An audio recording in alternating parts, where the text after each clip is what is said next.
Hinahangaan ngayon ang katapatan ng isang lalaking pharmacy assistant mula sa Bangged, Abra.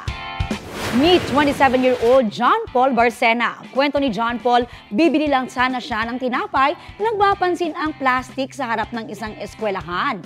Inuwi niya yon at laking gulat nang makita ang mga pakete ng gintong alahas. Hindi raw siya nagdalawang isip, agad niya itong ipinost sa social media at ibinigay sa pulisya. Isang Indian national ang nag-claim sa mga alahas na nagkakahalaga ng mahigit 100,000 piso. Kwento niya posibleng nahulog ang plastic mula sa kanyang motorsiklo. Labis naman ang pasasalamat niya kay John Paul. Good job!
Kapuso, para sa mga maiinit na balita, mag-subscribe sa GMA Integrated News sa YouTube.